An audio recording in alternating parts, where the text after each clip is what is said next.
Um, if you were, I think you were here last week when I talked about Jacob. Yeah, you were, right? Yeah. Oh no, we finished Jacob. Remember when they reunited? They reunited, remember? Yeah,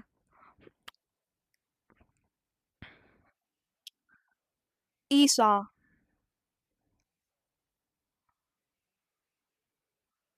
I know names back then were different and weirder, but you there's somehow you can still say them. Um, I think this is too low. I didn't even prepare myself. 40, yeah. There we go. This is better. Those flowers, I just realized ever since the very beginning of my church, I never changed these flowers, and I don't think I am. These are OGs. Well, actually, the speakers are. I forgot to put them back. Anyways, shalom to the people watching online. Rome, shalom, my brother, for joining. You can hear me, right? All right. No, that was actually kind of that was done to say because we were like having a whole conversation right now. I just realized. Anyways, shalom, everybody. We are back. Um, as everybody knows, recap. We gotta do recaps. All right.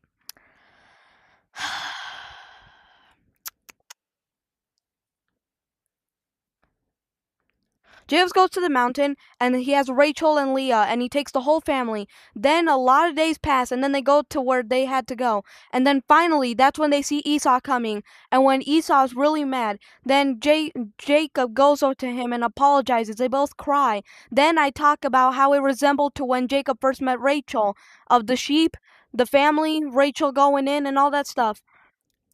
There's our recap. And now that they finally reunited, it's very long. I'm not gonna read it from the Bible, but I memorized a bit of it. So here's the genealogy of Jacob. All right, he had a lot of sons, and they are the brothers of Joseph. Today we are going to read through the story of Joseph, and today we are going to uncover the start of the King of Dreams.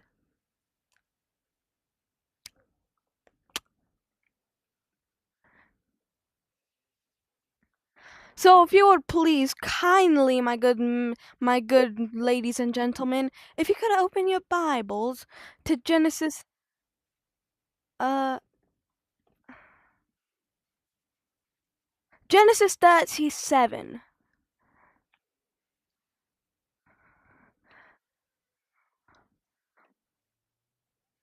The other chapters we're not reading because they're about the family of Jacob. Very long, and we cannot have church boring talking about um the sons for the next like 30 minutes of our lives.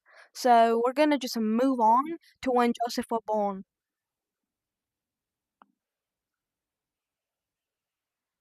Anyways, talking in my normal language and accent. Um, Genesis 37. So, Jacob continued living in the land where his father had lived as a foreigner in the land of Canaan. And here is a history of Jacob. When Joseph was 17 years old, he he used to pasture the flock with his brothers, and even though he was still a boy, once where he was with the sons of Bilhah and the sons of Zilpah, his father's wives. He brought a bad report about them to their father, and now Israel loved Joseph the most of all of his children, because he was the son of his old age, and he made him a long sleeve robe.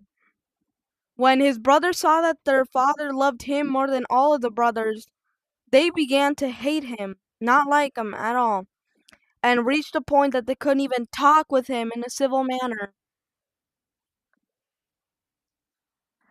Joseph had a dream. There, that is exactly, I'm sorry for pausing. This is exactly how the King of Dreams is beginning, by Joseph having a dream. So, Joseph had a dream, alright? He told his brothers, and, but, the thing is that it made the brothers hate him more. But, this was Joseph's dream. Listen while I tell you about this dream of mine. We were trying up bundles of wheat in the field, when suddenly my bundle got up by itself and stood upright. Then your bundles came, gathered around mine, and prostrated themselves before it. But his brothers retorted, "Yes, you will certainly be our king. You'll do a great job bossing us around." So they hated him even more for his dreams and what he said. But as you know, he had another dream, which this time he told his brothers, "Here, I had another dream, and there were the sun, the moon, and 11 stars prostrating themselves before me." And he told his father too, and as well as his brothers. But his father rebuked him. "What is this dream you have had? Do you really expect me, your mother, and your brothers to come and prostrate ourselves before you on the ground?" His brothers were jealous. Come and prostrate come prostrate before you on the ground. His brothers were jealous of him, but the father kept the matter in mind. You see, the father, he he he listened to his dream, but he realized how the brothers were acting, but he didn't really think much of it. And of course, then that's where he got to the part that he said that well, you know what it just said, that no one would ever bow down before him. Spoiler alert, they do later on in the story. So,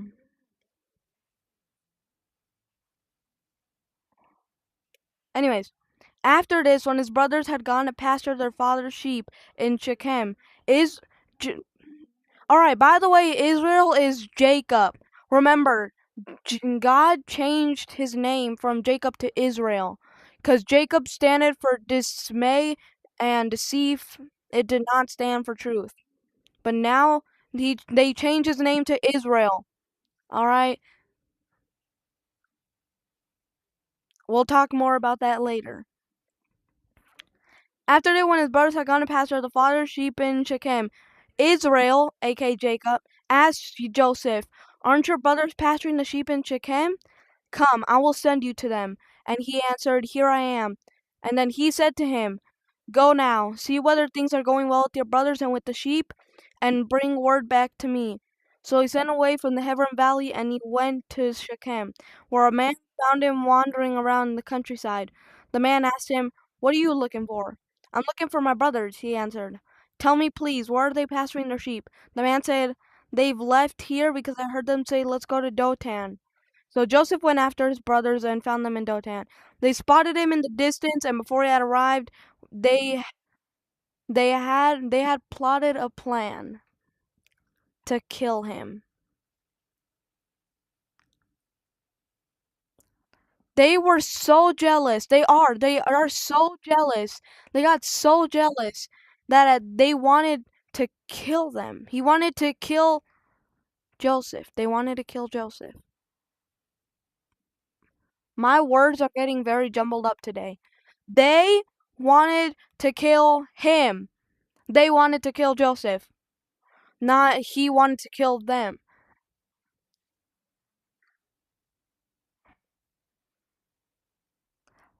So they spotted him in the distance, and before he had arrived, they plotted to kill him. So they said to each other, "Look, this dreamer is coming.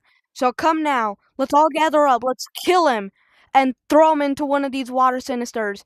Then we'll say some wild animals devoured him. We'll see then what becomes of his dreams." When Reuben heard this, he saved him from being destroyed by them. And he said, "We shouldn't take his life. Don't shed blood." And Reuben added, "Just throw him in the cistern here in the wells, but don't lay hands on him yourselves." for he intended to rescue him from them later and restore him to his father. Now, maybe you didn't know this, but out of all of the 7 brothers, one, not just Joseph, one of them had a good heart. It was Reuben. Reuben actually had a passion for him. He did feel jealousy like the brothers, but he still loved his brother unlike the others. And he felt bad if they did something to him. So that's why he said instead of killing him, that to not touch hands on him, to just put him in that well and leave him there. Reuben, out of the 7 brothers, Reuben was the only one who actually cared a lot about Joseph. Reuben was a good guy, but he still went on with the brothers because he knew he would be thrown with them as well.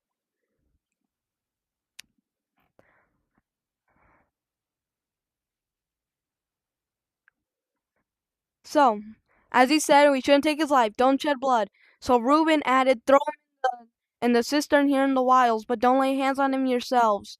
He intended to rescue him from them later and restore him to his father.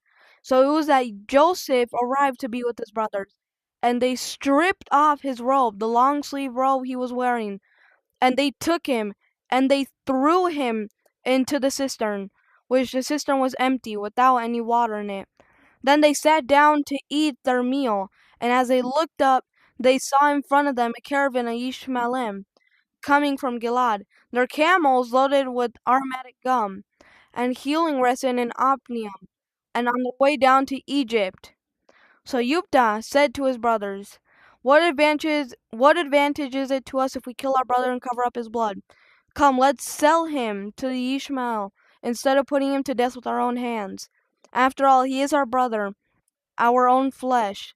So the brothers paid attention to him. So when the Midian merchants passed by, they drew and lifted Joseph out of the cistern, and they sold him for half a pound of silver shekels to the Ishmael, who took Joseph to Egypt. Reuben returned to his cistern, and upon seeing that Joseph wasn't in it, tore his clothes in mourning. He returned to his brothers and said, "The boy isn't there. Where can I go now?" They took Joseph's robe, they killed a male goat and dipped the robe in blood. Then they sent the long sleeved robe and brought it to their father, saying, "We found this. Do you know if it's your son's robe or not?"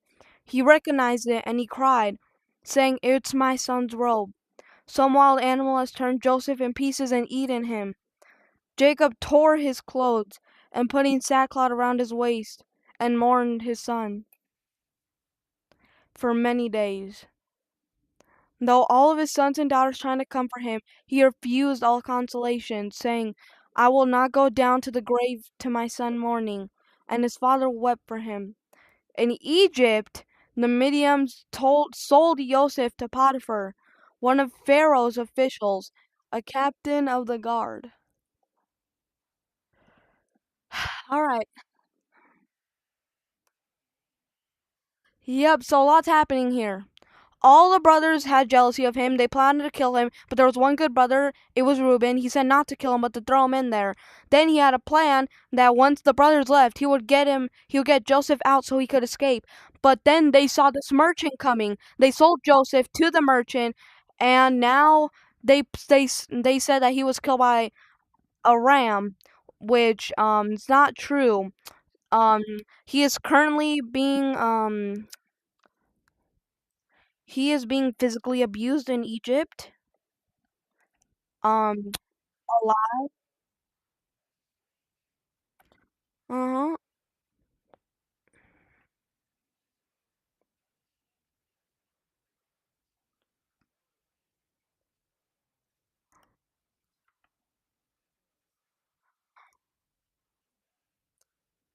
Well, either way, eat. Um. So, um, in our nowadays generation, there are a lot of crimes going on here. Um, false um, first degree murder, false accusation, selling your brother as a slave for Egypt.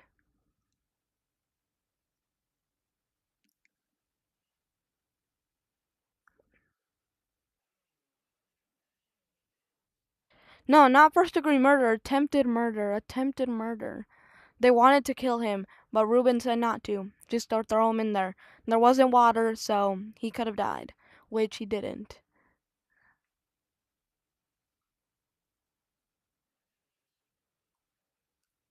Oh, oh, but trust me, it's right now it seems bad, but the story's just it's gonna get better, trust me. Oh, you do. But look, this story is gonna keep getting better, and there's gonna be more. There's gonna be, of course, there's a happy ending. There's gonna be a happy ending. So, but right now, Joseph having a very bad ending. Right now, Joseph be suffering a lot. Time to move on. Genesis 38. It was at the time that Judah went off from his brothers and settled near a man named Hirah, who was an Aduman. There Judah saw one of the daughters of a certain Canaan, whose name was Shua, and took her, and slept with her. They had a son, who he named Er. That's a very fascinating name, Er. Uh, then they slept together and had another son, and called him Onan. Onan. These are very fascinating names. Then she gave birth to another son, and she called Shelah. I need to write this stuff down. He was in Kizvah when she gave birth, and Judah took a wife for his firstborn, and her name was Tamar. But Judah said to Onan, "Go and sleep with your brother's wife. Perform the duty of a husband's brother to her, and preserve your brother's line of descendant." However, Oman knew that the child would not count as his, so whenever he had intercourse with his brother's wife, he spilled the semen on the ground so as not to give his brother his offspring. And what he did was evil from Adonai's perspective, so he killed him. Then Judah said to Tamar's daughter-in-law, "Stay a widow in your father's house until my son Shelah grows up." For he thought, "I don't want him to die too, like his brothers." So Tamar went and lived at home with her father. And in due time, Shua's daughter, the wife of Judah, died. And after Judah had been comforted, he went up to be with his sheep shearers in Timnah. He and his friends, Hirah the Andaman. Tamar was told that your father-in-law has gone up to Timnah to shear sheep. So she was told, your father-in-law has gone up to Timnah to shear sheep.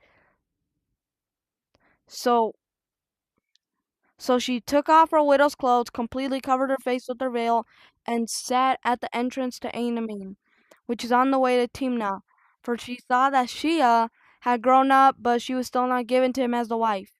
So when Judah saw her, he thought she was a prostitute because she had covered her face. So went in over to her where she was sitting and said, not realizing that she was his daughter-in-law, "Come, let me sleep with you," she answered. "What will you pay to sleep with me?" And he said, "I will send you a kid from the flock of goats." And she said, "Will you also give me something as a guarantee until you send it?" He answered, "What should I give you as a guarantee?" She said, "Your seal with its cord and the staff you're carrying in your hand." So he gave them to her, then went and slept with her, and they gave birth. This is Yeah, this is what's going on. So she got up and went away, took off her veil, and put on her widow's clothes.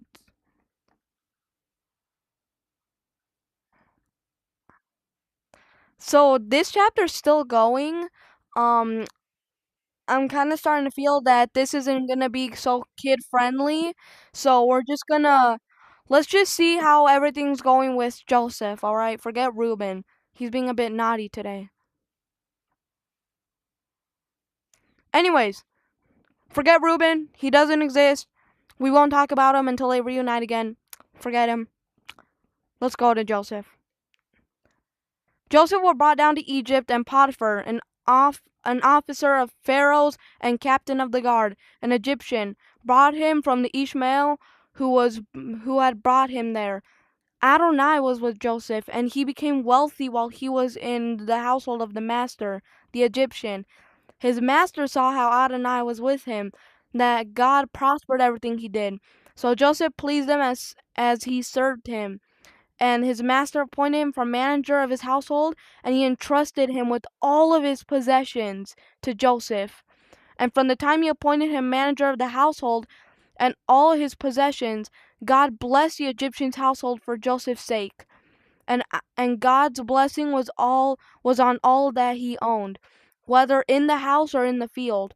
So he left all of his possessions in Joseph's care, and because he had him, he paid no attention to his affairs except for the food he ate. So as I said, Joseph's story is getting good. Just kidding, of course it doesn't. However, one day, when he went in the house to do his work, and none of the men living in the house was there indoors, she grabbed him. Oh wait, I'm in the wrong part. Joseph was built and handsome, and in a time the day when the master wife took a look at Joseph and said, "Sleep with me," but he refused, saying to the master's wife, "Look, come my master has me. He doesn't know what's going on in this house. He has put all his possessions in my charge. In this house, I am his equal. He hasn't withheld anything from me except yourself, but you are his wife. How then I could do such a wicked thing and sin against God?" But she kept pressing him day after day after day. Nevertheless, he didn't listen to her. He refused to sleep with her, or even be with her. So of course the story's still good. Joseph is obeying God and not doing the wicked. So there. That was the bed. Just kidding, of course it's not. One day, when he went into the house to do his work, and none of the men living in the house were there indoors, she grabbed him by his robe and said, "Sleep with me." He fled, leaving his robe in her hand, and got himself outside. When she saw that he had left his robe in her hand and escaped, she called the men of her house and said to them, "Look at this, my husband brought in a Hebrew to make fools out of us. He came in and wanted to sleep with me, but I yelled out loudly, and when he heard me yelling like that, he left his robe with me and ran out." She put the robe aside until his master came home. Then she said to him, "This Hebrew slave you brought us came in to make a fool of me. But when I yelled out, he left his robe with me and fled outside." And when his master heard what his wife had said and showed him, "Here's what your slave did to me," he became furious. Joseph's master took him and put him in prison, in the place where the king's prisoners were kept. And there he was, in the prison. But God was still with Joseph, showing him grace and giving him favor in the sight of the prison warden. The prison warden made Joseph supervisor of all the prisoners in the prison, so that whatever they did there, he was in charge of it. The prison warden paid no attention to anything Joseph did, because God was with him, and whatever he did, God prospered.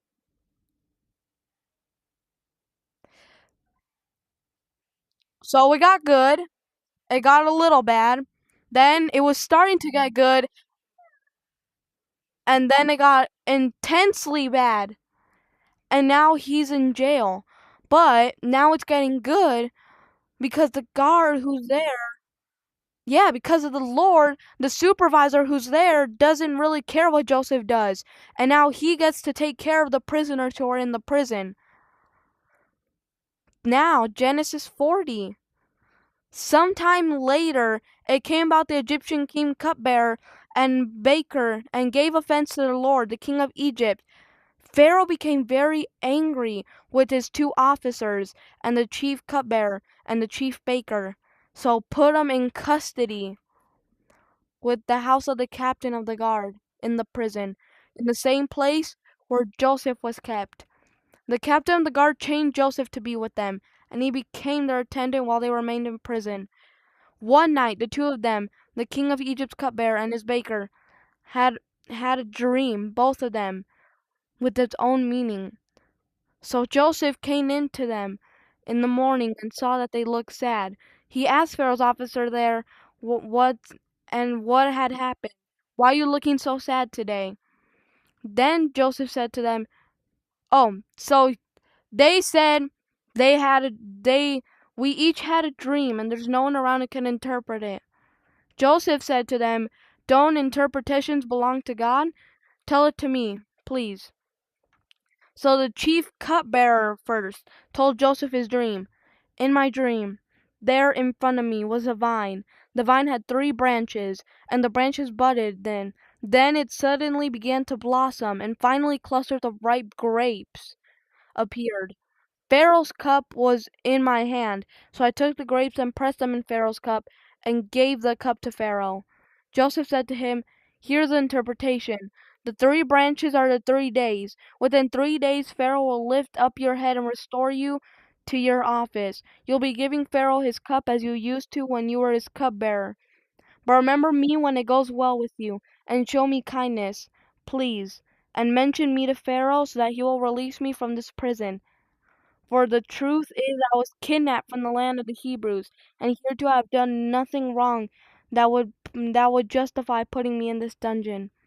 When the chief baker saw that the interpretation was favorable, he said to Joseph, "I too saw in my dream there were 3 baskets of white bread on my head. In the uppermost basket there were all kinds of baked goods for Pharaoh, but the birds ate them out of the basket on my head." Joseph answered, "Here is my interpretation for you. The 3 baskets are 3 days. Within 3 days Pharaoh will lift your head from off of you, and he will hang you on a tree, and the birds will eat the flesh off of you. On the 3rd day, which was Pharaoh's birthday, he gave a party for all his officials and lifted up the head of the chief cupbearer and the head of the chief baker among his officials. He restored the chief cupbearer back to his position so that he again gave Pharaoh his cup, but hanged the chief baker. And Joseph interpreted to them. Nevertheless, the chief cupbearer didn't remember Joseph, but forgot him.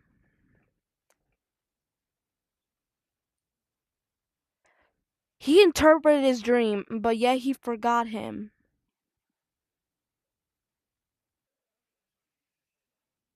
hmm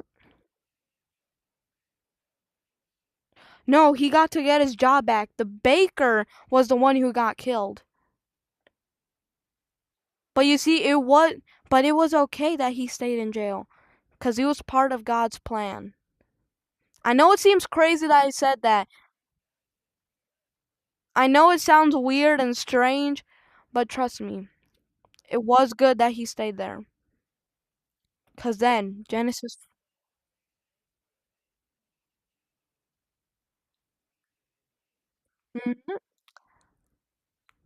Genesis 41, 2 years later, Joseph stayed and rotted in jail for 2 years until Pharaoh had a dream. This is where it gets good. The dream of Pharaoh.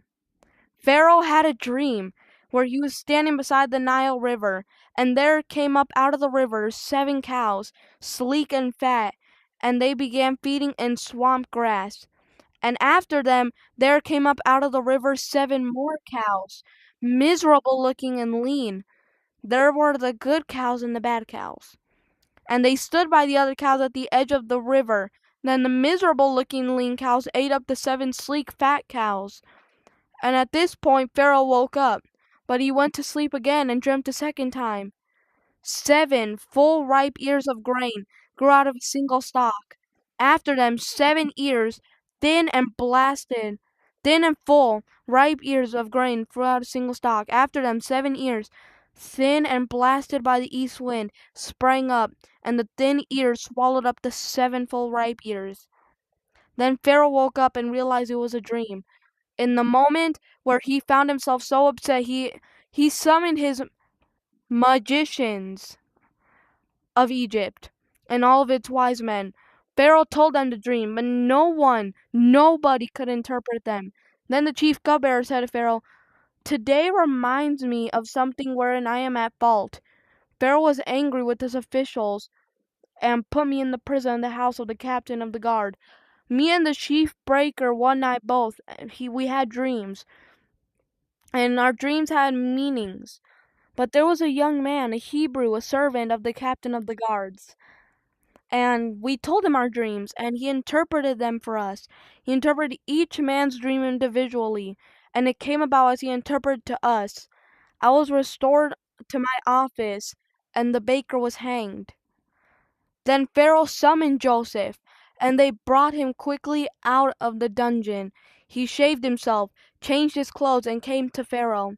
Pharaoh said to Joseph, I had a dream, and there is no one who can interpret it. But I've heard it said that about you, that when you hear a dream, you can interpret it. Joseph answered Pharaoh, It isn't in me. God will give Pharaoh an interpret. God will answer that will set a mind at peace. So Pharaoh said to Joseph, In my dreams I stood at the edge of the river. There came up a river of 7 cows, both fat and sleek, and they began feeding in the swamp grass. After them there came up another one, these poor, miserable-looking and lean cows. I never seen such bad-looking cows in all the land of Egypt. Then the lean and miserable cows started eating the first 7 fat cows. But after they eaten them up, one couldn't tell that I woke up, but I dreamed again and saw 7 full ripe ears of grain growing out of a single stalk. And after them 7 ears, thin and blasted by the east wind, sprang up, and the thin ears swallowed up the 7 ripe ears.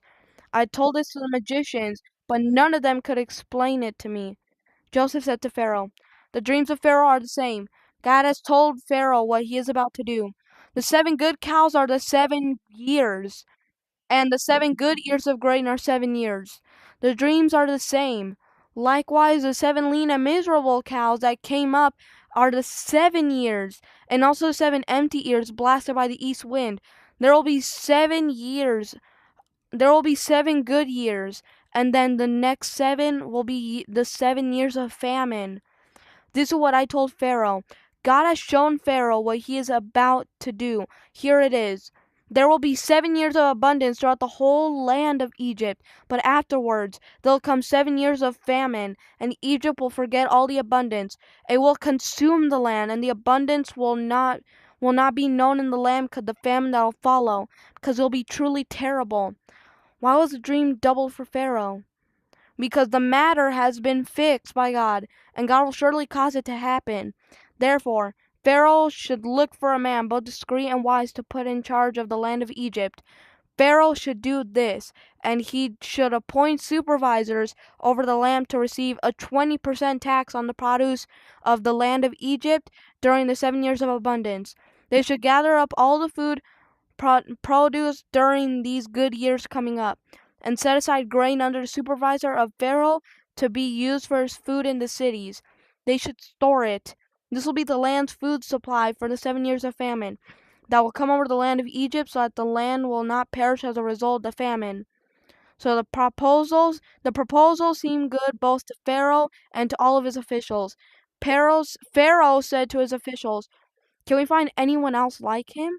The Spirit of God lives in him. So Pharaoh said to Joseph, Since God has shown you all this, there is no one as discerning and wise as you. You'll be in charge of my household, and my people will be ruled by what you say. Only when I rule from my throne will I be greater than you. Pharaoh said to Joseph, I place you in charge of the whole land of Egypt.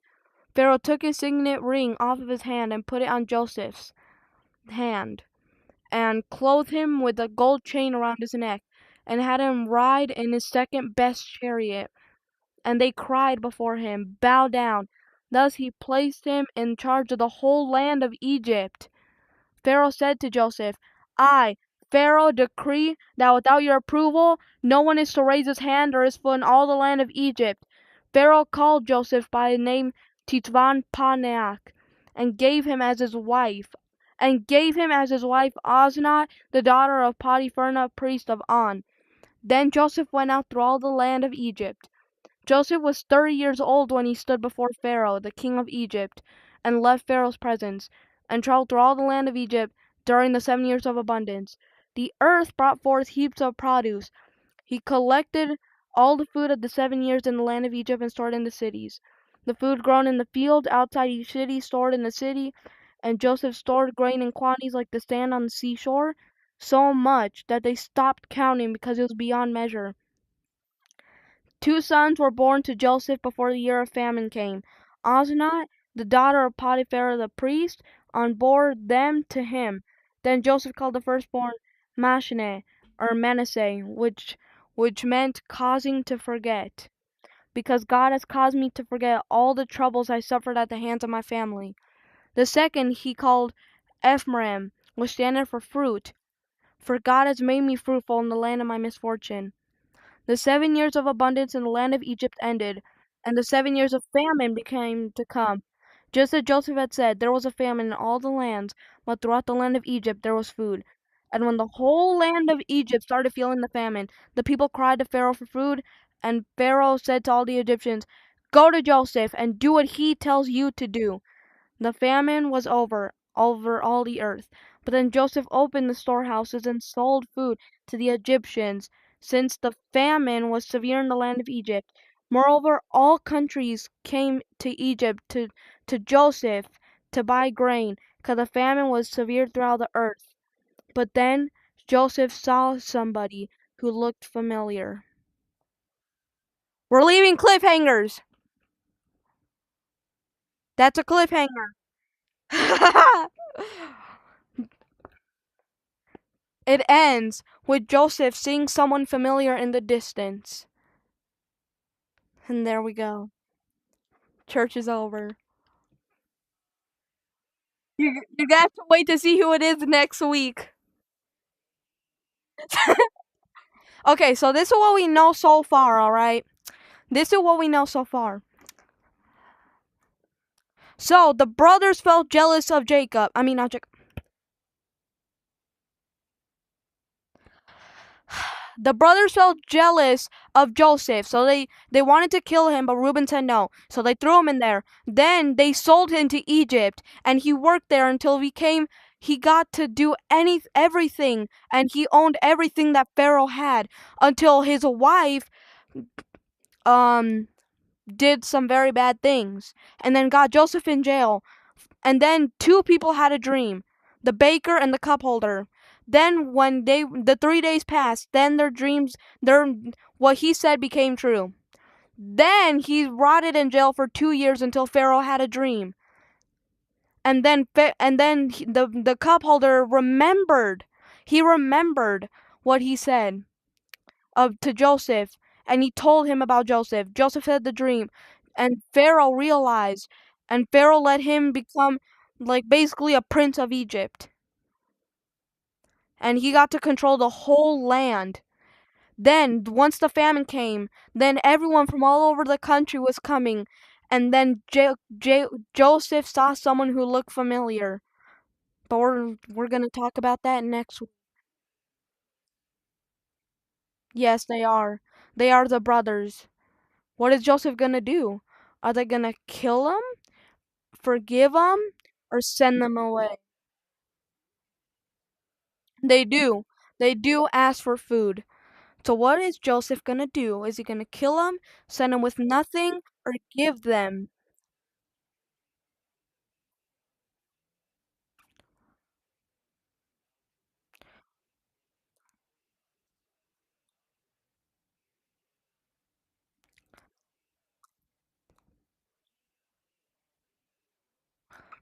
He does. We're gonna find more about that next week. And actually, in case you didn't know, just like Jacob and Esau, once again, there's references. Like, remember when Jacob and Esau reunited and then Jacob met Rachel? Yeah, those kind of references. 13 years earlier, when Joseph was thrown into a pit. And as a matter of fact, the events that happened before now seem to be the reverse of those events, both in chronological order and in significance of events, and everything that happened back then is happening now. And we are asking ourselves, did the pattern continue as Pharaoh begins to tell his dream? Well, in Genesis 41, verse 17 and 18, it said, "Then Pharaoh said to Joseph, In my dream, I was standing on the bank of the Nile, when out of the river there came up 7 cows, fat and sleek, and grazed among the reeds. Alright, so imagine it as a picture, because there's only 2 people in the entire book of Moses ever described. And you thought, and it's Joseph himself and Rachel, his mother, Joseph's mother. So if you're Joseph, you're thinking, my goodness, look, these cows, they remind me of my mother. Ooh, no. They're denying of me. They're denying me of me. It was really weird. So what they are, Joseph cow and Rachel cows. But in verse 18, it meant shepherd or to graze depending upon whether you're talking about a person or an animal. But here we're talking about an animal. So these 7 beautiful cows, they were grazing. And we know where, in the swamp, in a Nachu, which is Hebrew. But that word never appeared.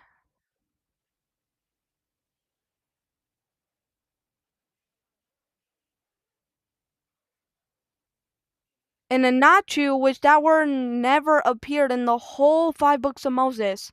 So they think it meant swamp. So that's why he said they were grazing in a swamp next to a river. Right. But you could imagine that there might be another possible interpretation of the world. And there is. In another translation, Alif Halavahaf, that they were grazing with their brother cows, these 7 beautiful cows. They had more remembered the ugly cows. They were grazing with the brother cows. But why 2 of 7 cows? Well, let's go back. Genesis 41, verse 1. That actually is the key to interpret Pharaoh's dream. It goes back to the very beginning of Jacob. Genesis 29. Genesis 29, verse 17. It said, and Leah's eyes were weak, but Rachel's was beautiful of form. Right there. Do you see it? It's right there. The key to understand. The key to understand the dream. The weak and beautiful form. Leah's eyes were weak, but Rachel was beautiful in beautiful form. Everything in his dream mirrors in his own life. And the very next words, Jacob loved Rachel, and he said, I will work 7 years for Rachel. But he was lied, and he switched for the other daughter, Leah. So he worked another 7 years and got both Rachel and Leah, 2 sets of the 7 years. So it finally dawns on Joseph. So what are the cows? The cows are what?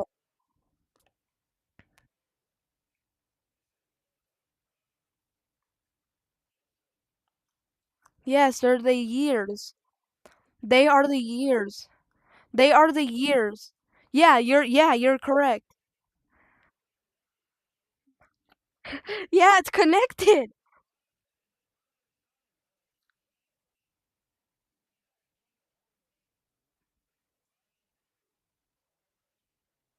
Yeah.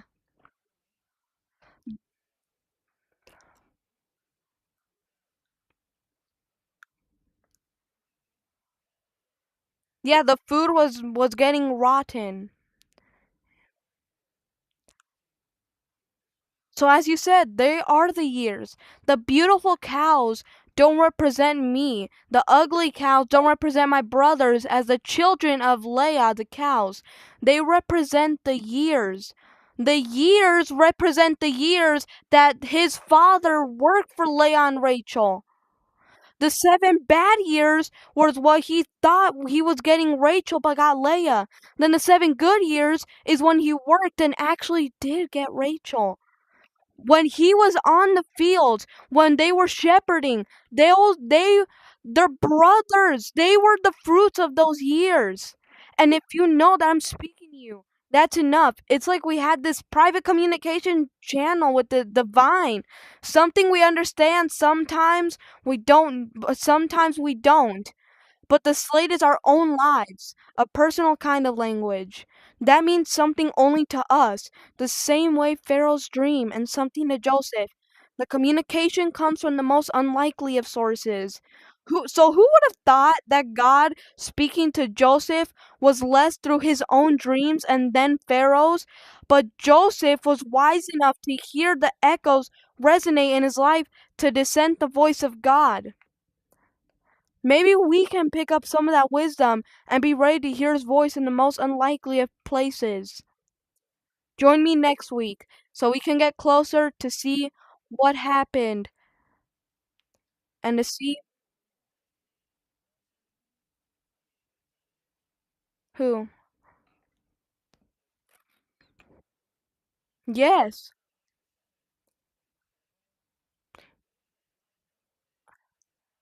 Yes, seven is God's number. And remember, the very beginning of the book, Genesis 1. Then God saw that everything was good. On the seventh day, he rested. Yeah, he created earth, he created humans, animals, seas. Yeah. And then after that day, that's when we were created. The number seven seems very important to God, as you said.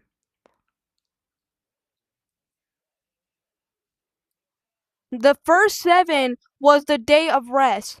Then the 7 years that Jacob worked, which meant the good cows and the bad cows. Then the 7 years of Pharaoh's dream. And then 7 years of Joseph while he is in Egypt before the famine was gonna happen. Seven is very popular for God.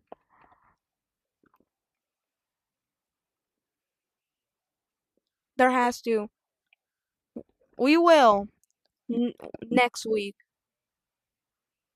We will. We will. We do need to look more in the Bible. Announcements. Of course, we gotta do our announcements. Then the prayer and stuff. So announcements.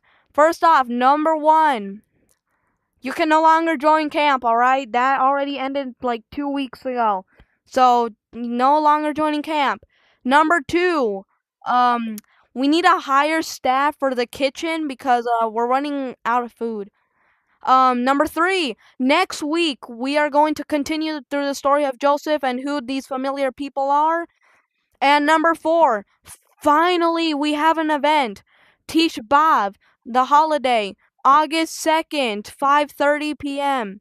For you it's going to be 7:30. August 2nd, Tish B'Av, a new event, finally. I need to know more about it, but it's an event, so we finally have something going on. Maybe it's Moses or no, Esther, no. I don't think it's Moses. Moses is Passover. It's in Hebrew. Tish B'Av. Bav. Like B-A-V. Did you say Bob? Were you saying Bob? No. So no, Bob. August 2nd, 5:30 p.m. Mountain Standard Time, MST. Um, so let's do the. So everyone watching online and Rome, let's stand up together. I don't have that much space. I need to pull my chair back. All right, I'm standing. I feel so tall. All right. Um, the doors are gone, so I mean. Anyways, it is our obligation to praise the Master of all, to ascribe greatness of the Creator of the world. In the beginning, that He has not made us like the nation of the lands, He has not positioned us like the families of the earth, that He has not assigned our portion like theirs, nor our lot like all of their multitudes, for they prostrate themselves to vanity and nothingness, and pray to a God that cannot deliver. But we bow and prostrate ourselves and offer thanks before the Supreme King of Kings, the Holy One. Blessed is He who spreads the heavens and establishes the earth. And the seat of His glory is in heaven above, and the abode of His invisible might is in the loftiest heights. He is our God. There is nothing else. Our King is true. All else is insignificant. as it is written in his Torah, and you shall know this day and take in your heart that Adonai is God in the heavens above and upon the earth below. There is nothing else.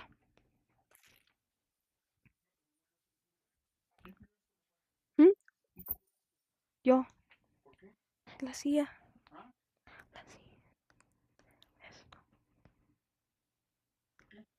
La silla.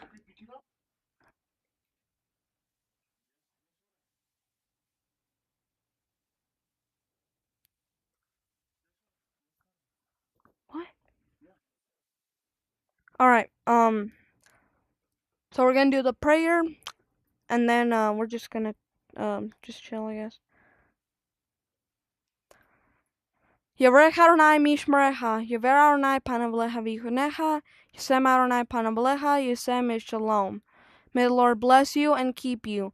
May the Lord make his face to shine upon you and be gracious unto you. May the Lord make his countenance to shine upon you and give you his peace wherever you go. Shalom. I'll see y'all next week. We are going to continue the book of Joseph next week. We'll continue the story of Joseph next week. We'll fix this another day.